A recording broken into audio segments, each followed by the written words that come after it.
আসসালামু আলাইকুম everyone, welcome back to my channel. আজকে আমি আপনাদের সঙ্গে শেয়ার করব ভীষণ মজার চাপটি পিঠা রেসিপি।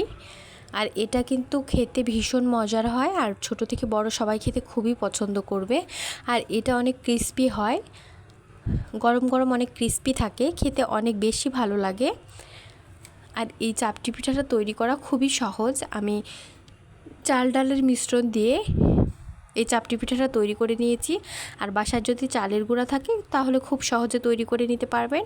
আর এখনও যদি আমার চ্যানেলটি সাবস্ক্রাইব করেননি তারা অবশ্যই আমার চ্যানেলটি সাবস্ক্রাইব করবেন। আর যারা আমার ফেসবুক পেজে দেখছেন তারা ফলো দিয়ে আমার সাথেই থাকবেন। এ পর্যায়ে একটা ব্লেন্ডারে জার নিয়ে নিয়েছি।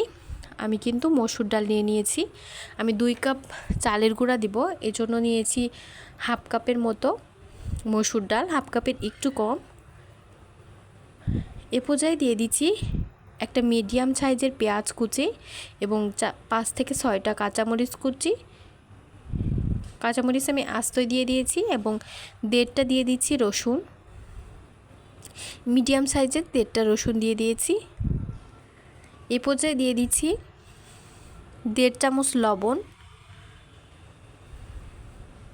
এ পর্যায়ে দিয়ে দিচ্ছি ধনিয়া পাতা। ধনিয়া পাতাগুলোকে আমি খুব ভালোভাবে বেছে আমি শুধু পাতাগুলোই নিয়ে নিয়েছি, চেষ্টা করেছি ডাঁটাগুলো একটু ফেলে দিতে।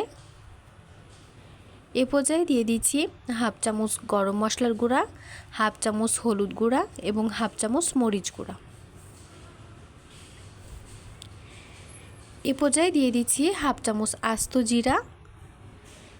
আর এখন দিয়ে দিব হাফ চামচ আদা বাটা। এই পর্যায়ে সবগুলো উপকরণ দেওয়ার পর ব্লেন্ড করে নিচ্ছি, আর খুবই মিহি করে ব্লেন্ড করে নিতে হবে। তারপরে দিয়ে দিচ্ছি 2 কাপ চালের গুঁড়া। আমি শুকনো চালের গুঁড়া নিয়ে নিয়েছি 2 কাপ দিয়ে এ পর্যায়ে আমি পানি দিয়ে এটাকে কিন্তু ব্লেন্ড করে নিব। আর এটা পরিমাণ মতো পানি দিতে হবে। আমার পুরো প্রসেসটা করতে 2 কাপের মতো পানি লেগেছে। আপনাদের কম বা বেশি লাগতে পারে, কারণ যেহেতু আমি শুকনো চালের গুঁড়া নিয়েছি এই জন্য। আর এটা আমি কনসিস্টেন্সি দেখিয়ে দিব, সেই পরিমাণ আপনারা পানিটা নেবেন। এ পর্যায়ে পানিটা দিয়ে এরকমভাবে চামচ দিয়ে একটু নেড়ে চেড়ে নিচ্ছি। আর একটু এরকমভাবে নেড়ে চেড়ে নিয়ে আমি আবারও ব্লেন্ড করে নিব। এভাবে ব্লেন্ড করে নেওয়ার পর আমি কিন্তু কনসিস্টেন্সিটা দেখিয়ে দিব। তার আগে আমি একটা বাটিতে এটাকে ঢেলে নিচ্ছি। আর আপনি একটু চেক করে দেখবেন, যদি কোনো কিছু কম মনে হয় তাহলে কিন্তু এটা এই পর্যায়ে দিয়ে দিতে পারেন। এই পর্যায়ে আমি কনসিস্টেন্সিটা দেখিয়ে দিচ্ছি এবং এরপরে আমি সামান্য পরিমাণ পানি দিয়ে দিব। আমার ব্লেন্ডারের জারটা একটু ধুয়ে নিয়ে একটু পানি দিয়ে দিব। এ পর্যায়ে দিয়ে দিচ্ছি 2 চামচ দিয়ে একটু ভালোভাবে নেড়ে চেড়ে নিচ্ছি আর খুবই ভালোভাবে এর সঙ্গে মিক্স করে নিচ্ছি। আর চুলায় আমি কনসিস্টেন্সিটা দেখিয়ে দিচ্ছি। এ পর্যায়ে চুলায় একটা প্যান বসিয়ে দিয়েছি এবং লোহার প্যান বসিয়ে দিয়েছি। আপনারা যে কোনো প্যানে তৈরি করে নিতে পারেন। আর এটাকে আমি একটু ঘুরিয়ে ঘুরিয়ে ব্যাটারটা দিয়ে একটু ঘুরিয়ে ঘুরিয়ে একটু পাতলা করে তৈরি করে নিয়েছি এবং ঢাকনা দিয়ে ঢেকে সেম প্রসেসে যেরকমভাবে আমি চিতই পিঠাটা তৈরি করে নিয়েছি। আর আমার অলরেডি আমার চ্যানেলে চিতই পিঠার রেসিপি দেওয়া আছে, খোলা জালি পিঠা, সেটা কিন্তু আপনারা দেখে নিতে পারেন। এ পর্যায়ে আমি 3 চামচ প্যানে দিয়ে দিলাম, তারপরে এভাবে স্প্রেড করে দিচ্ছি একটা চামচ দিয়ে স্প্রেড করে দেওয়ার পর আমি কিন্তু ঢাকনা দিয়ে ঢেকে 45 সেকেন্ডের মতো রেখে দিচ্ছি। আর অবশ্যই ঢাকনার যদি কোনো ছিদ্র থাকে তাহলে ছিদ্রটা বন্ধ করে দিতে হবে। এই পর্যায়ে ঢাকনাটা খুলে নিচ্ছি 45 সেকেন্ড পর।